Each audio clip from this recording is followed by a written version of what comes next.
Malathi, Malathi, time ஆச்சுமா? Harish எழுப்பு. அவன் நைட்டே லேட்டா தாங்க படுத்தான். இன்னும் கொஞ்ச நேரம் தூங்கட்டுமே. என்ன மாலதி, நீயே இப்படி சொல்ற? 5 மணிக்கு யோகா கிளாஸ் போனோம், 6:30 மணிக்கு கராத்தே கிளாஸ் போனோம், போயிட்டு வந்து ஸ்கூலுக்கு வேற கிளம்பணும். அது மட்டுமாங்க, ஸ்கூல்ல இருந்து வந்த உடனே டென்னிஸ் விளையாட போகணும், அதை முடிச்சிட்டு வந்து டியூஷன் போகணும். இது போக சனி ஞாயிறுல கீபோர்டு கிளாஸ், மியூசிக் கிளாஸ் இதெல்லாம் வேற போகணும். அவன் சின்ன குழந்தைங்க, அவனால இவ்வளவு வேலைகளை தாங்க முடியாதுங்க. என்ன மாலதி இப்படி பேசுற? நம்ம பையன் எல்லாத்துலயும் ஃபர்ஸ்டா வரணும்னு நான் நினைக்கிறது தப்பா? தப்பு இல்லங்க, ஆனா அதுக்கு ஒரு அளவு இருக்குல்ல. இத பாரு மாலதி, சின்ன வயசுல நான் என்னவெல்லாம் ஆகணும்னு ஆசைப்பட்டனோ அதையெல்லாம் என் மகனுக்கு குடுக்கறதுன்னு முடிவு பண்ணிட்டேன். தயவு செஞ்சு நீ குறுக்க வராத, போய் அவனை எழுப்பி விடு. ஆழமா மூச்சை எடுத்து அமைதியா விடுங்க. நல்லா தரையில படுங்க. இப்போ 2 காலையும் அப்படியே மேல தூக்குங்க. இப்போ இடுப்புக்கு கீழே கைய கொடுத்து இன்னும் நல்லா மேல தூக்குங்க. தலைக்கு மேல முன்பக்கமா கொண்டு வந்து தரைய தொடுங்க.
ஹரிஷ், ஹரிஷ், ஐயோ என்னாச்சுன்னு தெரியலையே.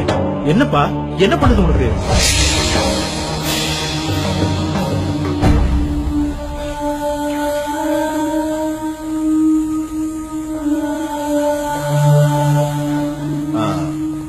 மிஸ்டர் ராஜேஷ், கவலைப்படாதீங்க, ஒன்னும் பயம் கிடையாது. ஆனா உங்க பையன் ரொம்ப களைப்பா இருக்கான். நான் இதுவரைக்கும் இந்த வயசு பசங்கள்ல இந்த அளவுக்கு களைப்பா நான் யாரையும் பார்த்ததில்லை. அப்படி அவனுக்கு என்னென்ன வேலைகள் தான் தர்றீங்க?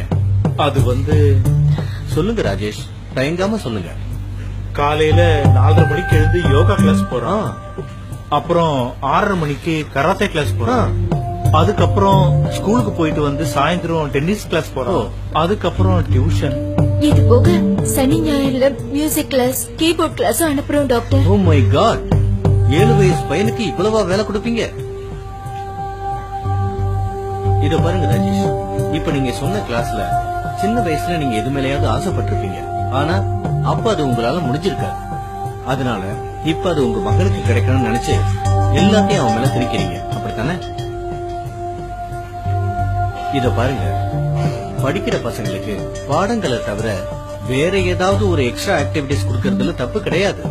ஆனா இப்படி ஒட்டுமொத்தமா எல்லாத்தையும் கொடுத்தா எப்படி?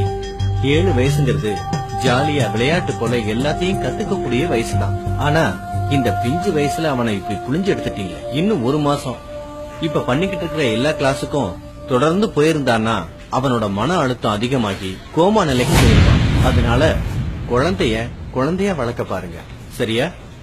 Okay doctor. சரி, அவனை போய் பாருங்க.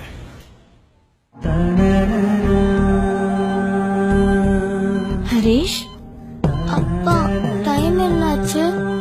ஏன்பா? யோகா கிளாஸ்க்கு போகணும்ல. ஹரிஷ், வேணாம்பா, இனிமே நீ ஸ்கூலை தவிர வேற எங்கேயுமே போக வேண்டாம்.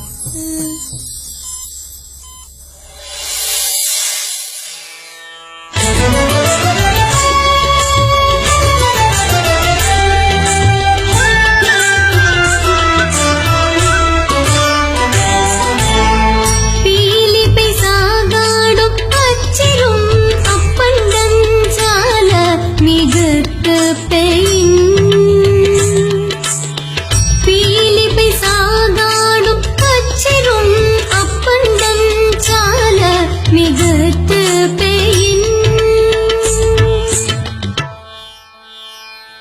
மயில் இறகு மென்மையானது என்றாலும் அதனையே அளவு கடந்து வண்டியில் ஏற்றினால் வண்டியின் அச்சு முறியும்.